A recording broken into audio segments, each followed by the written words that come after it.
From WFRV Local 5, your local election headquarters. This is Newsmaker Sunday.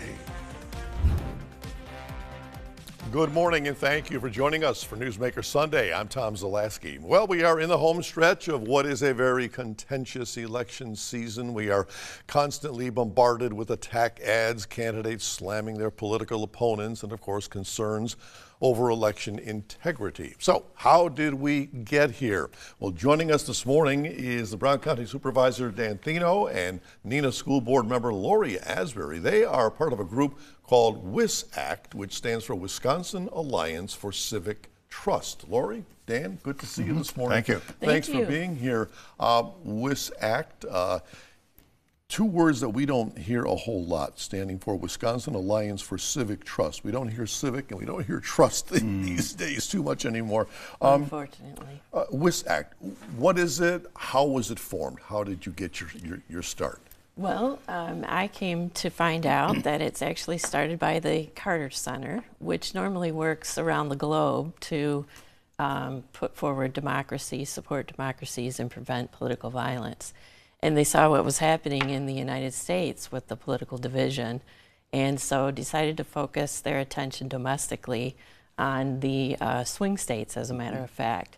And so Wisconsin Alliance for Civic Trust is one of the organizations, cross-partisan organization, that they've started in Wisconsin. I think 2 years ago is when they started. And our co-leads, because it is a cross-partisan effort, are former Governor Scott McCallum and David Haynes. And so it's basically meant to be a grassroots effort to engage people in civic discourse and also to build trust in the electoral process. And when you say Carter Center, meaning Jimmy Carter, That's correct. Center of Plains, Georgia. And so ironic, we're talking about Jimmy right now as focus of the world. He's still hanging on. He wants to make that vote. He wants to get to the election. Before we get to the nuts and bolts of de-escalation and trusting the elections, tell us about yourselves. How did you both get to where you are today with WISACT? Well, I'm very, very involved in politics locally, and obviously as a member of the Brown County Board of Supervisors, I'm active there and chairman of the Green Bay Traffic Commission. So I have my ear to the ground on a lot of things. I'm really, really concerned about this particular election and the deterioration of our democracy in general. We are so polarized into tribal camps. And this election is probably the most toxic I've ever seen. I was elected to the Wisconsin State Senate when I was 25 years old and served 4 terms in the state Senate from northwestern Wisconsin. And in the 70s and 80s, Republicans and Democrats in the state Senate could have strong debates and strong opinions about particular issues. But in the evening, we would go play cards together, or we would go out to dinner, and once in a while, we'd go down the other end of State Street and go to a Badger basketball game. These days, Republicans and Democrats hardly talk to each other down in Madison, and in Washington, it's just as bad. So when the opportunity came to join Civic Trust, I said, absolutely. We need to restore civility to our political process. We need, as Lori said, to engage in respect for one another. We can have differences of opinions, but do so respectfully.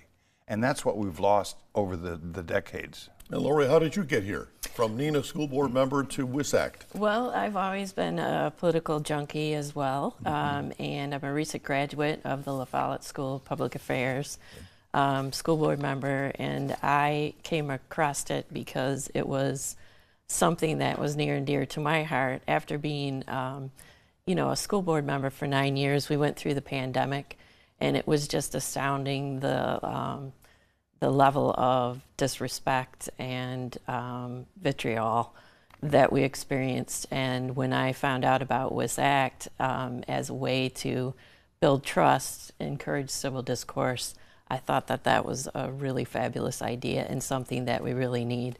I agree with you that this is, it's a dangerous position that it seems that we're in when we only see each other as enemies.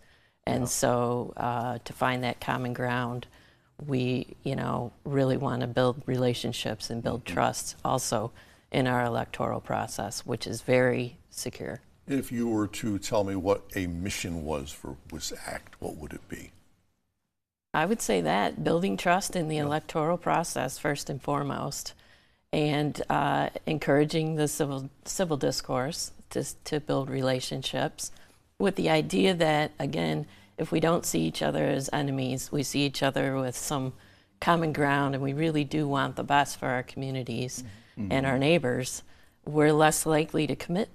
There's less likely to be political violence because we see each other as something more than an enemy. Sure. And let me take off to what Lori just said. Unfortunately, in the toxic political environment we have right now, if you're a Republican, you consider Democrats the enemy and vice versa. And the strength of democracy is that you compromise. In fact, there's an old saying that politics is the art of compromise. And you can't always have your way, whether you be progressive or conservative. A lot of times you have to compromise, but that's called democracy. And that's what we're not seeing right now. We're seeing this polarization of the political process, and people, like Lori said, thinking that people on the other side that don't agree with us 100% are somehow evil people. They are not evil people. They're fellow Americans, and we've got to get back in that mindset. Democrats, Republicans, and much more to come, so please stay right there.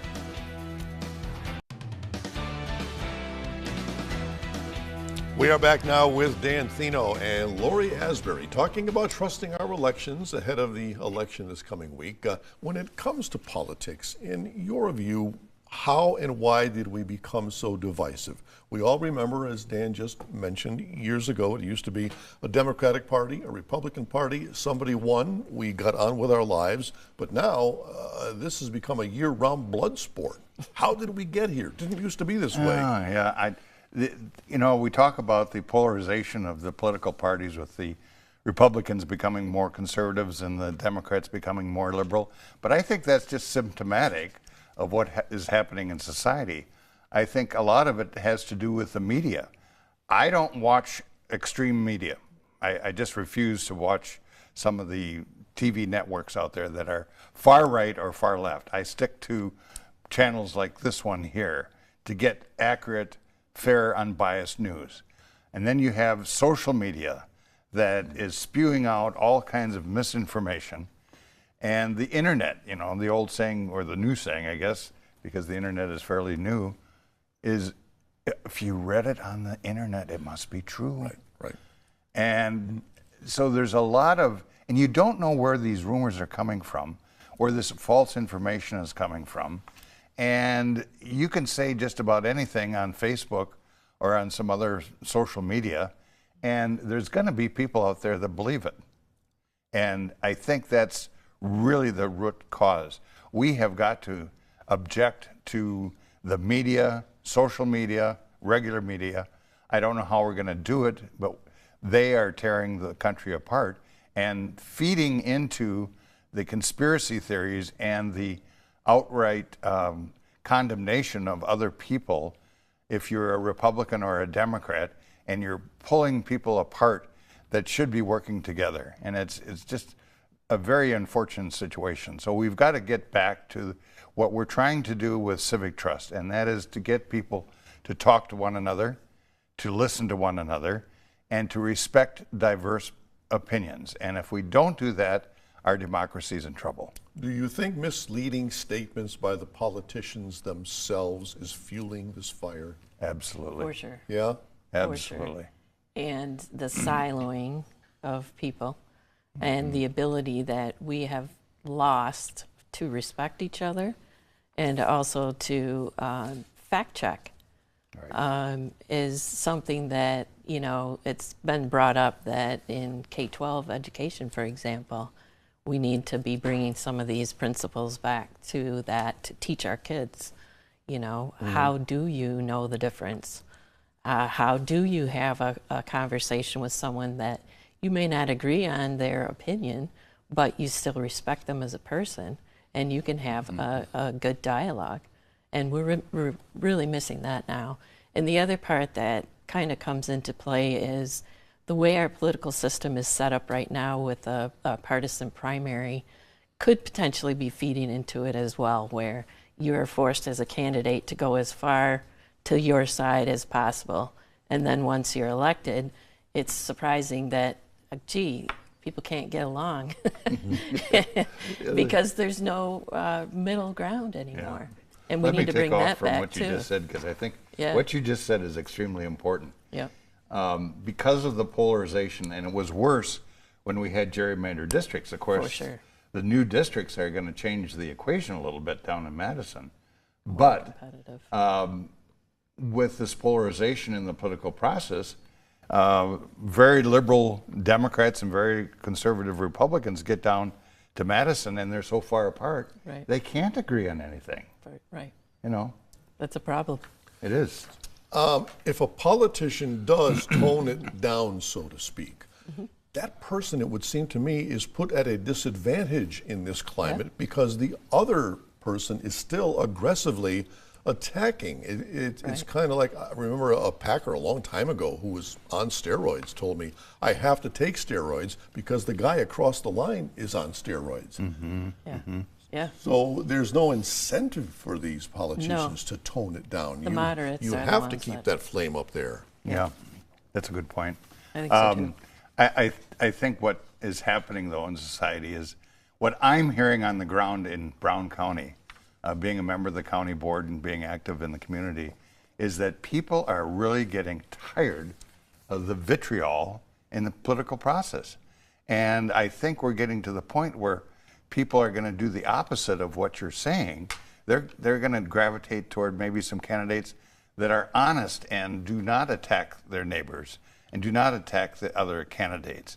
I wrote a book on political campaigning, and I said in the book many, many times, you attack your opponent on the issues, but don't make personal attacks because sometimes you lose votes by personal attacks. Right.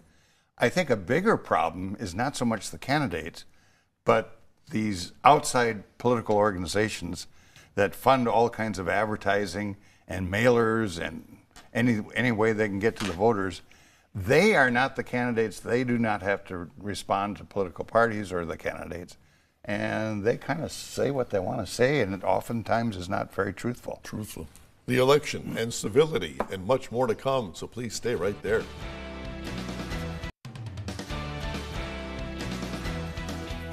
Welcome back to Newsmaker Sunday. Our guests are WISAC members Brown County Supervisor Dan Thino and Neenah School Board member Lori Asbury. The election coming up very, very soon. You've got some things listed on your website, 3 points that I'd like to get into just a little bit more.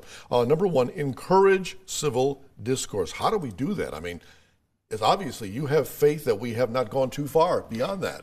We Well, can I still think save it. You have to have hope, first of all. Yeah. And we've been doing several workshops around the state. Right. And we're working with a professional mediator to help people to be able to have these conversations, to give people the tools that they need to be able to broach difficult subjects. And, you know, in a nutshell, it turns out to be that it's very important that you listen.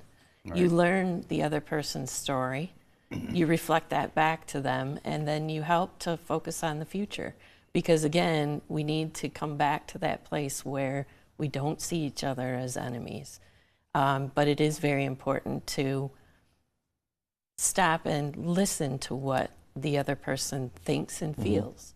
You can't just ride over it and think, oh, because you're identified with this, then, there's no common ground for us. I don't even want to know why you think that way. All right, one of your other points, number two, promote accurate information. We just talked about this. How do you go about doing that? We've all seen and heard the campaign commercials. They are filled with inaccuracies. They're filled with lies. They're filled with exaggerations. So where are we supposed to get this accurate information?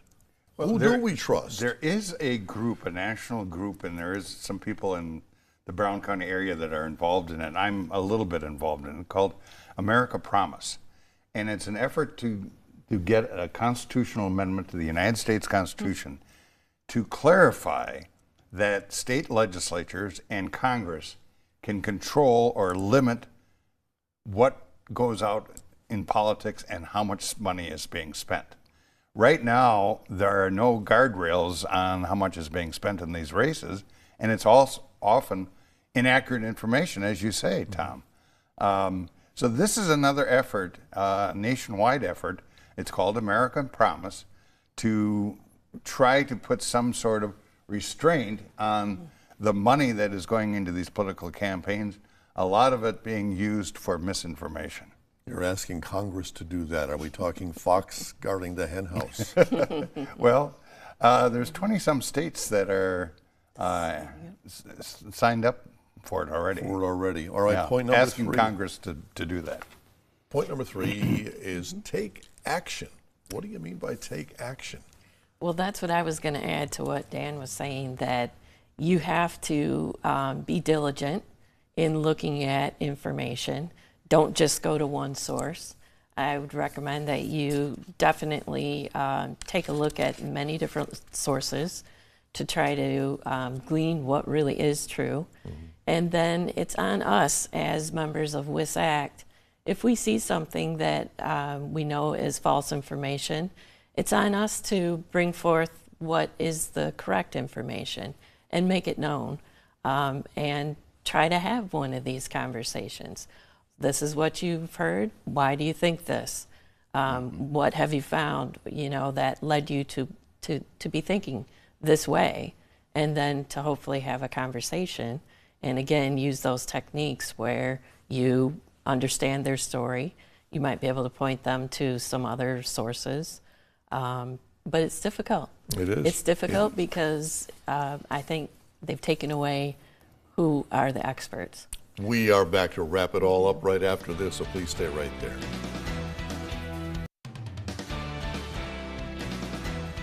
Back now with Brown County Supervisor Dan Thino and Neenah School Board member Lori Asbury, who are members of WISACT, and we are talking about the upcoming election civility campaign commercials.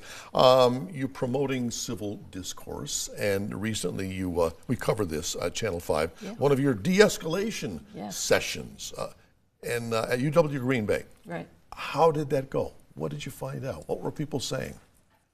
I thought that it was very well received. And so much so, in fact, that we've added another one next Tuesday, the 29th, at UW Oshkosh. And basically, the tenets of that were bringing people together and giving them the tools, again, to have those tough conversations. And the important thing is, as you said a few minutes ago, listen. Yeah. Listen to the other person. Right. Find out where they're at before you make assumptions, and kind of reinforce their concerns, because maybe some of their concerns are the same concerns you have. Right, and also de-escalating in that we have a lot of really harsh rhetoric right now. And so to kind of consciously take a step back from those kind of inflammatory statements is also something that I think a lot of us have learned in those workshops. In a workshop, whether you've had 1 or 2 or 10, have you ever seen a situation where you've seen one person on one side, one person on another side, where you knew we're going to have to de-escalate this one? For sure. Yeah? I think you could see tell the that two a lot. people were... Yeah. It's very unfortunate, and there's some people that are involved on the extremes of the political spectrum. I don't know if you can ever get to them, because they won't listen to you. They don't want to open up their viewpoint or justify their point. They just know that you're the enemy and you're wrong, and that is so deleterious to the future of this democracy, I think. We are so close to Election Day. Do you think at this point we still have undecideds? Or has everyone pretty much? It's pretty small. You know where Yeah, it's hard to tell because, again, you have this very toxic environment.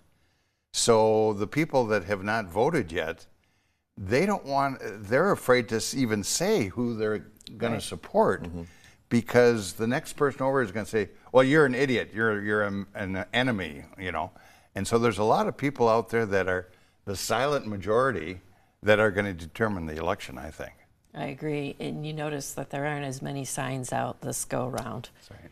And, in terms of in people's yards, for example, I think they have quietly made their decision and they're not going to share that. They're just going to go to the polls and cast their ballot. And isn't that a sad statement on democracy that we won't put a sign out over who we favor? Right, Yeah. for sure. But that's a very good point because I noticed that the other day too. I live east of here on Main Street or Mason, and I noticed very few signs. Yeah. And normally there'd be signs all over the place. Right. Well, People are afraid to speak They are. out. They They are really are. afraid. Well, we all will speak out on election. We day. will. Dan, Yes, we will. Lori, thank you so much for being with us this Thanks morning. for having us. Important topic, timely topic. Thanks so much.